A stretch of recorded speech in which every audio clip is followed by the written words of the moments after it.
keep a sound mind during a time where there are a lot of changes, and those changes are normal and expected and part of what our body needs to do during this time.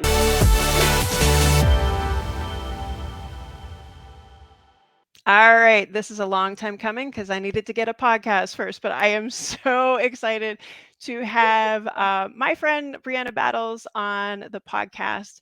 I'm going to let you tell the story about how we met and then tell us a little bit about yourself. Yeah, I'm Brianna Battles. I'm the founder of Pregnancy and Postpartum Athleticism. And I'm Carrie, you and I connected years ago, I think on Instagram. I don't remember how exactly, but obviously just had a lot of similar messaging and value system for working with pregnant and postpartum athletes. And you've provided such tremendous knowledge to the people who have gone through my coaching certification, pregnancy and postpartum athleticism. And you've just been a great person to help connect the dots between the world of physical therapy, running, CrossFit, and then through the voice of also being a mom who's in it as well. And so I think that has been so great for us to connect that way and then be able to pass that on to my audience and the coaches who've gone through my training. But I know I mentioned the coach certification. That's probably, that is my biggest focus, because I feel that for so many years I got, I like a career strength and conditioning coach. My background, I have like my master's in coaching. I realized there was a huge disconnect for pregnancy, for postpartum, and for people who identified as athletes or people who didn't realize that what they were doing is still athletic. And so I've built out a lot of different programs and resources over the years for pregnant athletes, with a pregnant athlete training program, postpartum athlete training program, and just these programs to help support their return or their navigation of fitness during those seasons.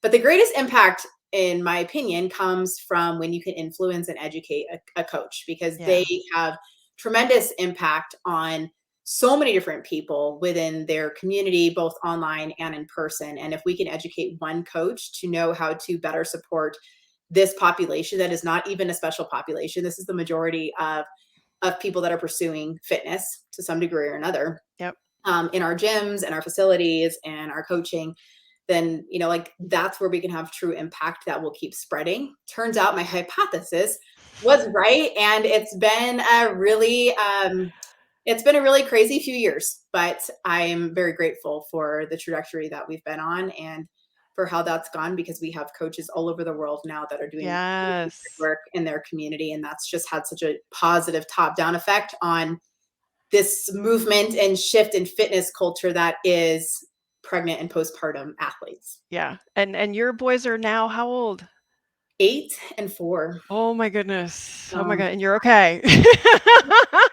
I mean, I feel like I'm still in the trenches, but the trenches are just kind of changing. And, my business sort of evolved in between my boys. Like, I had Kate, and that really ignited my awareness of, like, I thought I knew enough. Turns out I did not know. And if I didn't know, I'm someone who should have known how to train during pregnancy, should have been giving better advice and as acting as a better example. And like, I didn't. I was pretty negligent and very ego-based coaching and leadership or whatever. And that just felt gross. And it was after his birth that it was super humbling, both as a mom, coach, and athlete. And then that kind of kickstarted creating a lot of different programs and resources, both in my local community and then putting that into the online space. Before, that was a super common thing to do. And now it was a hybrid model for a very long time. And now it's morphed to being completely online, except for the handful of professional athletes I coach. And I'm really particular with that. So, yeah, I think that's why I kind of gravitated to how you were thinking, because I think when you can speak to both sides, like what you thought before, and if anybody should have known, which was very much my experience, and to be able to be reflective enough and humble enough to stop and say, whoa, either I'm just going to keep plowing through and be an idiot, or I got to stop and change some things. So who knows? Exactly. So I think there's a lot of people like, oh, I wish I would have known. It's like, yeah, but like, I didn't know. There's no it's way all good. you really know. Well, think of all those things that, people probably told you when you were pregnant and you're like, and you can't really hear until afterwards. So, Exactly. all right, I got a couple of questions here. We'll do what we can to stick to them, but if we don't, that's fine too. So, you've been in this for a while. You've been in this as a CEO, as a coach, as a mom. Where have we made progress, and where are the biggest gaps? Hmm. We've made progress in the awareness of, hey, like maybe I need to change my approach during pregnancy and postpartum. Is there still a gap there? Like, yes, there's still that like fragile versus invincible thinking. But I think in general, there's a lot more awareness around I exercise and our overall approach might need to look a little bit different during pregnancy and postpartum. There was no awareness there No, 8 months ago. None. no, Like there, it was not. It was either don't lift over 10 pounds, or it was like be a badass and rope climb or double under your baby out. Like that, it was literally there those was two no middle. extremes. Yeah. No nuance in the middle. So I've like worked my ass off to highlight some of the nuance, right? So we've made a lot of progress there. The biggest gaps, I think, are in the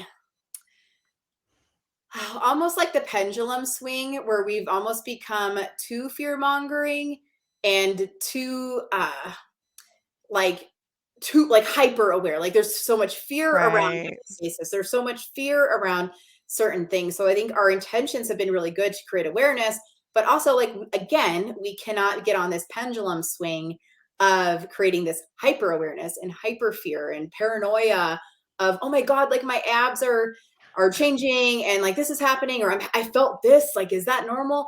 right. Again, awareness is good. It is feedback. And also, it can drive you crazy. So, how can we, as coaches and practitioners and athletes, keep a sound mind during a time where there are a lot of changes? And those changes are normal and expected and part of what our body needs to do during this time. So, I think as coaches and practitioners, we have a huge opportunity to just navigate that messy middle with people without super rigid rules, but also without another thing I'm seeing. People just want to argue over some of the nuance, like, well, what is this and what does that mean? Instead of just helping the person, it's like right in front of them. Do we Like, actually know anyway? like, do we need to care about this or care about that? I'm like, like save that conversation, help the people following you online that like truly just want help. Like we Yeah. need to affirm their concerns and fears rather than like argue with our colleagues. So that this brings me to a follow-up question that isn't Okay. here. So you do have a lot of physical therapists who take your PPNA coaching program. Yeah. Have you seen an evolution and I'm gonna full disclosure here, like to argue and we like to kill our own and eat our own and it's getting better, but Yeah. like how because I think originally the intent of PPNA was for coaches and trainers, and now there's this group of physical therapists, and a lot of us are pelvic floor PTs trying to get education from you because guess what? We don't have a lot on our side. How have you seen that kind of relationship grown between coaches and trainers and physical therapists? In my experience, it's been incredibly positive. Like I think that the people that come to me, like they want to come to me. Yeah, If there is a lot of ego involved, they're not coming to me. Like they think they I already think you're know right. those. So like I don't have interactions with people in the practitioner world that aren't open-minded to like, hey, there's a lot of different ways to help people, and strength and conditioning and fitness and understanding female athletes during this season. There's a lot of value there. And again, like you said, like you're not taught that. Just like I'm not taught about any kind of female anatomy in exercise physiology through college or in any of my Right. any degrees or certifications. Like I'm not taught that piece. So I think that, and I've tried to very much have an open door of like, I want to learn from you. I want to learn with you. One is not better or smarter or whatever than the other. We're just different. And how can we complement each other to actually help the person and the people that are in front of us? I Yeah. talk about that all the time, but we can be so much more effective and save time Yes. and get buy-in if we can kind of combine brains, learn from each other, because you're not going to necessarily find that in a textbook. You're not going to find that in your research online. You're not going to find that in a blog post, and you're not going to find that on a social media post. Like you just won't. So, how can you link up with people in your local community? How can you get teamed up and connect with people through social media in a way that's going to elevate everybody's experience and voice. Yeah, I feel like I've kind of gravitated a lot more towards the coaching training community because there's just been that desire to collaborate, and I think that's what's so attractive about the PPNA community is like we all are working towards the same thing. It's not a pissing contest, which I love. So Exactly. It's like that. awesome. It's truly, I think, a huge part of what has made pregnancy and postpartum athleticism successful Yeah, is that it is about collaboration and not competition. exactly. There is no like, I want to have a better product or I want to take what this person said and like just replicate it or whatever. Like, it's truly learning with one another and then being able to go out there in our communities and say, like, look what I'm doing. And like, good job. Like, actually, like, how did you do this or that? And like, we're learning together Yep. because there is so much work to do. There's so much impact and So influence to much. have. Yep. So we can't have that scarcity mindset toward what we're Yep. doing. No, I love that. I love that. All right. So we're going to dive into you a little bit here. So, Cool. what have you learned about yourself as a postpartum athlete since starting PPNA? Considering that's the boys and your journey there has been a lot of your inspiration. Yeah, I think it has taught me to truly understand my own motivations behind training and what I want to have as a lifelong athlete, Yeah. not just someone who maybe heavily identified as an athlete and held value in um, a certain like metric of like, well, I can squat this much or run this far or run that fast or deadlift this. I have become so much more open minded and a much more versatile athlete by not being so rigid with how I approached my fitness and my training and my relationship with my body. And that has been influenced by a lot of things like changes to my body, um, changes to my routine and like what I'm Yeah. able to do.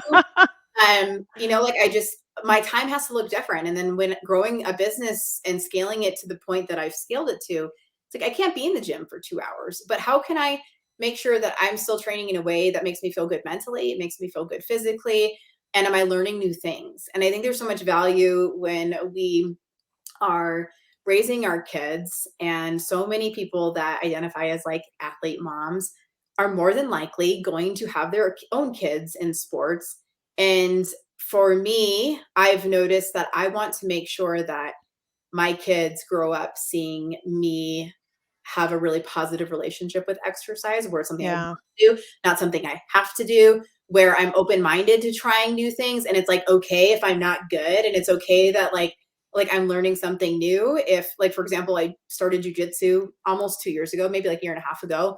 And like, it's great because I was like, Kate, you know so much more about this than I do. Like you just straight That's up so know cool. way more at that point, like he was 7 years old.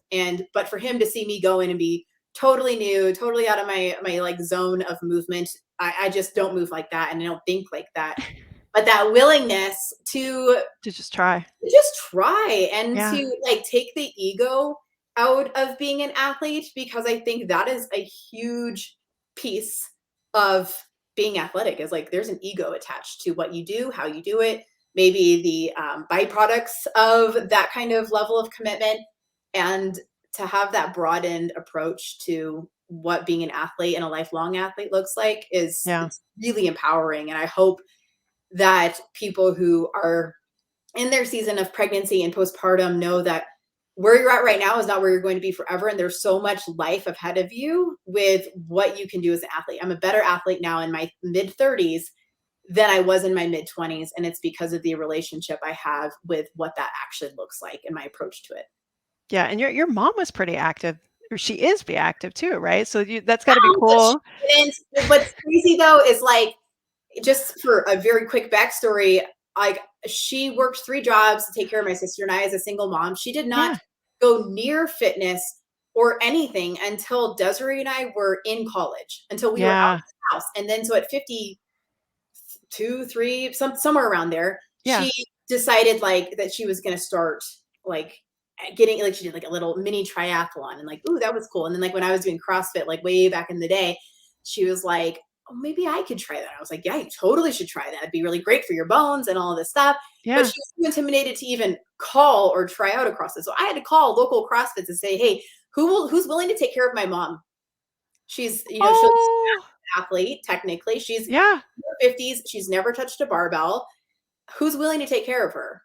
And it's been interesting that now, like, she's Miss like CrossFit open, like muscle upping her way through her Right? before she goes and like cross country skis all day, and like she's like living her best retired life now.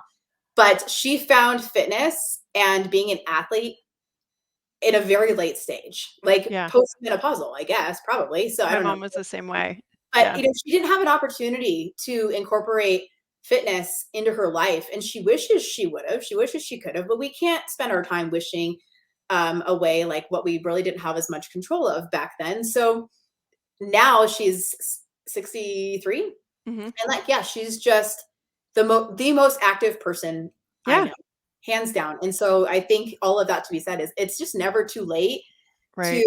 to put value behind what your body does, how it does it, trying new things, and being willing to be a beginner and taking your ego out of it, because there's so much enjoyment to be found in a variety of activities. I would have never believed my mom would be doing this stuff as like a kid, but she like That's goes so awesome.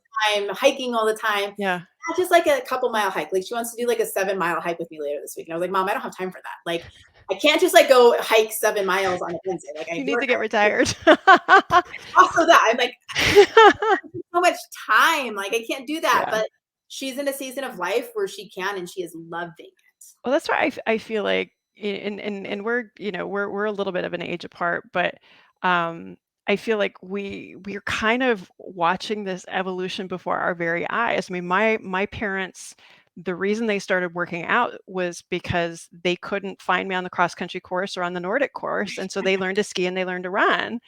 And then all of a sudden they're hiking and biking and, doing all this other stuff, and after I was in college, my mom was going to the gym at the school that she worked at, and she was doing laps or working out, and I look back now, I'm like, no one was doing that. No, So, it's really interesting to see that, I this piece of history I think is so important for women that are like, "Well, I didn't know, no one told me." I'm like, "This is still really new." I know. On what was it, like Women's International Women's Day or something? I was like, just as a reminder, like 8 years Yeah, ago, the term pregnant athlete did not exist on the internet. right, It was not a hashtag. Like right. I freaking made that. I have the copyright. Like, You're like, like "I can tell you where it came from." literally, like I know it, postpartum Yes. athlete was not a thing. Athlete mom, Yeah, not a freaking thing. We have seen so much forward progress yeah, in like how we are highlighting and spotlighting people pursuing fitness into motherhood. And like a huge focus of the PNPA brand is that pursuit of a lifetime of athleticism. yeah, And if we can respect the seasons of pregnancy and postpartum, it's on behalf of that lifetime. If we right. don't focus on those seasons, then we're negating the big picture. Like we can't Exactly, just be so hyper focused there, exactly. but we do have to say like this is a big area of consideration if my goal is to keep doing this shit for as long as I can. Exactly, For exactly, human but I totally feel like Mhm. it's such a point of privilege that we forget sometimes that and my youngest is 8, but that's kinda when I started to dive into things too, where you're like, "Okay, there wasn't anything. There wasn't," and now we look forward and see how active our moms are. We wanna be that and more. Right. I'm staring down perimenopause a little sooner than you are, but like what's that going to look like, and that's where I hope to kind of be able to continue to speak to those things. But again, like it's such a cool point if you stop and consider, okay, we're bringing the people up, but like we still need to kind of look ahead too, and there's more work to do, but god, we've come so far. So Right. And we're giving ourselves such a better foundation too for if we can yes, understand the changes to the body during pregnancy, postpartum, some of the symptoms that may get introduced during that time, how to adjust our physical training, how to adjust our mental expectations, and understanding athletic readiness and athlete brain and all of that stuff, then that will all set of the us things, up for all of our shit for the rest of our life. Like, because then we will understand, and like, then we are okay, done. right, right? And so then we'll like maybe kind of have it figured out. But like if we can just give us better tools for Yes, anything that comes our way, like yeah, surgeries, sickness, perimenopause, menopause, like we'll just know to ask different questions, because we Yeah. will then be more aware of our bodies and more aware that like maybe this answer isn't good enough. Maybe there is more. And we kind of naturally become more of an advocate and more aware because Yes. we have access to more conversations now. Yep. No, it's such a fun time, and it makes you want to look ahead and like, all right, what's it going to look in 5 years, 10 years? Some days it seems too slow, and then other days you're like, okay, we're getting there. Right. Absolutely. All right, what's the biggest surprise since, this third child of yours growing PPNA as a mom, an athlete, a CEO, postpartum professional, like what's been the biggest surprise? I think um entrepreneurship was never something that was on my radar. It wasn't a option presented to me in undergrad or graduate school. It wasn't something in my family that was like I hardly even knew like the word entrepreneur. Like even into my 20s, I didn't fully understand what that meant. So to be here now, being able to take coaching and not have a brick and mortar, which I thought like, well, if you're a small business owner, then like Right. you have to have like a space, you know, like, Right. and so I think just I'll never stop being grateful and also shocked at just how this has evolved into becoming a company, not just coaching, but creating significant impact and being able to help others start small businesses from the curriculum and knowledge that they're acquiring through the certification. Like I'm watching them go and start a small business in their community where they're Yes. helping people. And like that's so freaking empowering, whether you're making $300 a month, just like coaching a couple people, and it's just enough to contribute to your Costco bill. And you're so freaking grateful that I will never stop being grateful for those stories because I also felt that way. Like I remember my first month of like maybe I'll start coaching a couple people because I don't want to just be a stay at home mom, and being so grateful for a couple $100s a month because that just felt like so rewarding. And then being able to contribute to now saying, okay, the more I make and the greater the impact I have, the more I'm Yeah. able to fund my ideas and fund impact. Like now I'm so motivated for those reasons. And I have people working with me to help further this message and these efforts. And like that will always be it's a surprise, and also it's just something I will never lose sight of, like how special that is, because I never ever thought that was possible. I didn't think that that was my brain. Yeah. But it was also just a concept that never was even introduced to me. And then I wish now that God, so many things about myself make sense since becoming an entrepreneur. I'm like, man, if I would have had any like idea of that in my 20s, oh, I would have done so many things differently. But I mean, you know, there's that hindsight of just that self development that I think comes Yeah. from coaching and getting in reps and doing different jobs and working with different people to understand like who you actually are and what you actually want to do, what you're good at. But there's such a parallel, I think, even between that and a woman in business, and then also a woman helping other women figure out these things for themselves. Not only you're talking about creating, women that are confident enough to start their small businesses, probably a lot of them are moms too that might have been impacted personally by that information. I mean, Exactly. I think most pelvic floor PTs get into this stuff. I mean, our association was founded on PTs that couldn't figure out what the hell was going on with themselves, so they made something up and went from there. Like, I Exactly. mean, That become who you needed crowd. Like I yeah, find it so powerful. I get so many of those people that are like, actually, I was a teacher, I was an engineer, I was this, I was all these different things. But I want to get certified to become a pregnancy and postpartum athleticism coach because I want to become who I needed. This information should be out there. This information should yeah, be in my community. That is so much, that is a heavy part of my marketing because that is the messages that I right. get all the time is it's not necessarily career strength conditioning coaches or CrossFit coaches that are coming in. Like that's it. That is a absolute like that's an avatar for sure. Yeah, But there is so many people that are like, I just want to do this because I know how important it is. I know how yeah, impactful this work is. I know that this knowledge is game changing and I can do something about it. And they kind of take back that power, which is so healing in a lot of ways. yeah, and I mean, you probably the first day you started writing PPNA content or anything like that, you probably didn't sit there and was like, "Hey, I'm gonna create a company that will have a professional advocacy and we're gonna change, No, the the face of no, postpartum care." Like, how it that probably started wasn't. versus yeah, how it started, even as an idea versus what it ultimately became is Yeah, just so yeah. different. Like, and I was told I was originally with somebody else in this kind of project, and I was told like this just isn't smart enough for me to put my name behind, and Oh they my bowed out. god. And I was like, Yeah. okay.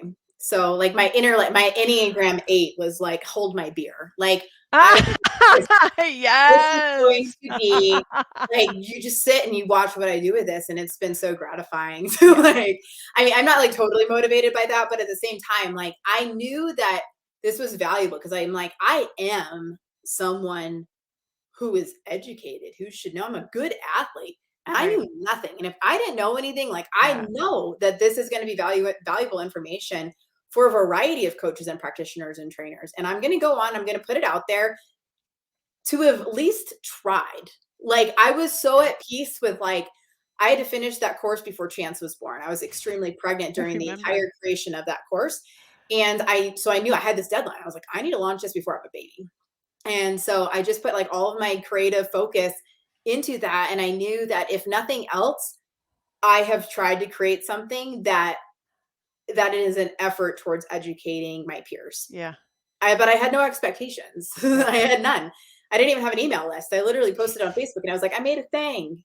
It's Before things were being insane. made. Like Yeah. it's insane to think Yeah. like that versus where it is now and like just the whole effort that Yeah. goes into like a launch and whatever else. But it absolutely, it's just it was such a heart effort that has turned into a very powerful and like a whole force. Honestly, Yeah. it I think really so. feel that it is changing the entire fitness culture. Yeah. And again, I think, on first glance, if people don't know you, um, I think so much of this stuff comes from, your story. And you were in a place where it's either you keep going and recognize that what you're doing isn't helping and you keep doing it anyway and you're blind, or you say, okay, this can't stand and I've got to do something about it. And to have that come from such a personal place and the amount of reflection that I know goes on in somebody that you have to kind of Yeah, I got to peel back the layers a bit. yes. I think that's what But makes this like, so special. yeah, we have to combine. I think when you work with like pregnant and postpartum athletes or this population in general, like you have to be able to connect the psychology to the physiology to the performance. And if you can focus and connect the dots between those three, you are going to be great for the people you're influencing. But you can't just focus on two or you can't just No. focus on one. It has to truly be like all three, the psychology, the understanding the physiology, and then understanding like the performance goals, what they've done, what they want to do. And that is what I do differently. There is nobody else who puts out a certification program that does that. All And I those and I pieces. feel Yeah. very confident saying that because what sets me apart is I actually coach this population. Yep. I'm doing that. Like I am the person who has lived it as an athlete, lived it as a coach, coaching Yep. other coaches, coaching people in real life, coaching professional athletes. I'm doing the work and evolving the work, and that is, I think we can hit on all of the angles there. And that's how you educate others is when you are continually getting educated yourself by Yep. being in the trenches doing it. Yes. Got to be Yes. out there. You got to stay in Yes. the game. The second you're out of the game, like you can't be. Exactly. I don't know. You just got to stay in the game. Exactly. No, I think I told you, I'm like, people say, "Oh, you get bigger in your business, you step away from patient care." I'm like, "Nope, this is my inspiration. This is where the thoughts, the ideas, this is where the drive comes from." So, Right. I mean, awesome. and I think that's such a huge piece is like it's gonna look different. The greater your business, the bigger scale that it gets. Sure, maybe some of your in-person clinical or coaching stuff will look different. Absolutely. And can you still have your finger on the pulse of what's going on? Can you Exactly. still get in front of somebody and help them like right now, tomorrow, if they yeah, like you should be able to still be in the game and know how to help people in real life, not just put out theories and Yeah, you got to walk the statements talk. whatever on social media. Like you got to be in it, and then also like be in it yourself too. I think that's like become really unpopular to say, is like that's not a shape or a size or a level of like a data like metric. It's just like I also care about this stuff, and if I'm going to help you and the things you want to care about, like I have things that I like to do and care about, and I express that in what I do with myself. Like, I think it's a huge piece to getting that buy-in, is again being in your To own do the game, things. being Yeah, willing to evolve your game, like personally and professionally, evolve your game. exactly. I think that's why I Everything's love a you. sport analogy to me. Awesome. Well, I know I actually use your 8-week postpartum program with a lot of my clients because it just gives them some guidance. It was so helpful during COVID.